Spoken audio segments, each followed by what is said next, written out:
Hello guys, in today's video I will be showing you how to fix Google Home. Um,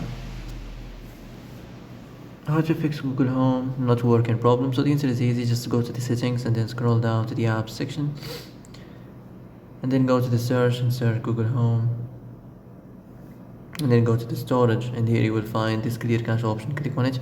Now you can go check it if it worked, and if it didn't you can try to restart your phone or turn the Wi-Fi off and on, or the Bluetooth or the airplane mode. Also you can try to clear data, but be careful. If you clear data, all these applications data will be deleted.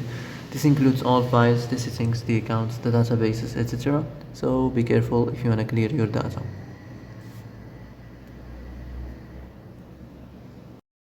And that's it for today's video. I hope this is the answer you've been looking for.